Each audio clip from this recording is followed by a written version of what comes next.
I took enough time to study to understand how business works before I help someone, and I have fuck up couple.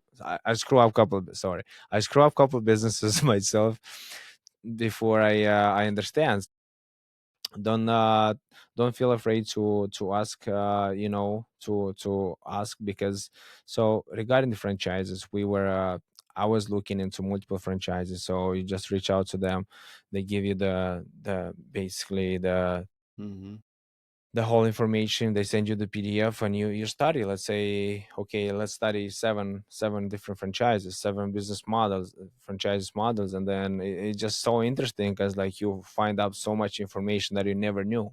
So every time I drive to the city, like I'm kind of like, oh yeah, that business works like this.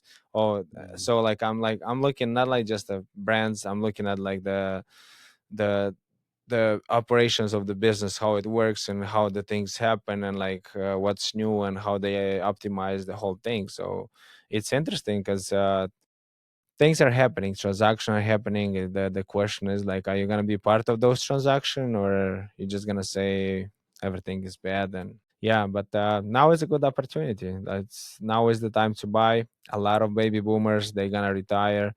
And the sad part that their kids, grandkids, they don't want to get involved in the business. So that's an opportunity for everybody that considers buying something.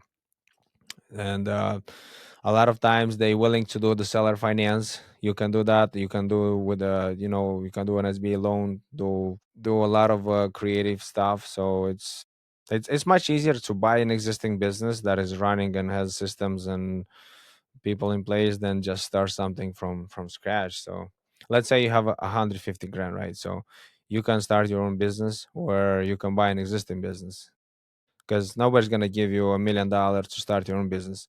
But somebody can give you a lot of play. I know a lot of people that can give you $1 million to buy an existing business.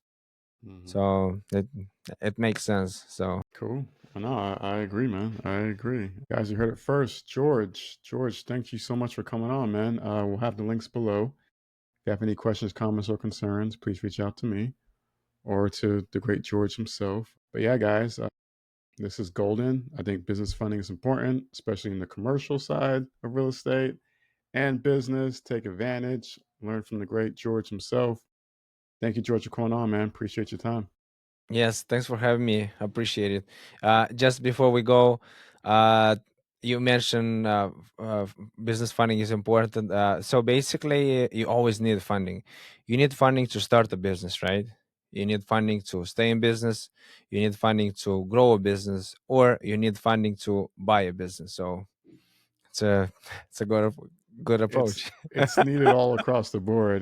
George explained it the best, but yeah, Yeah, I tell business owners, basically, as you grow, you're gonna move from the operations like slowly. The goal is to move from the operations, daily operations, to being the strategist. Like, so you go more in the finances. You look like, I tell people, you gotta look for the financing when you don't need it, because when you need it, it's hard to get it, or you're not gonna have enough time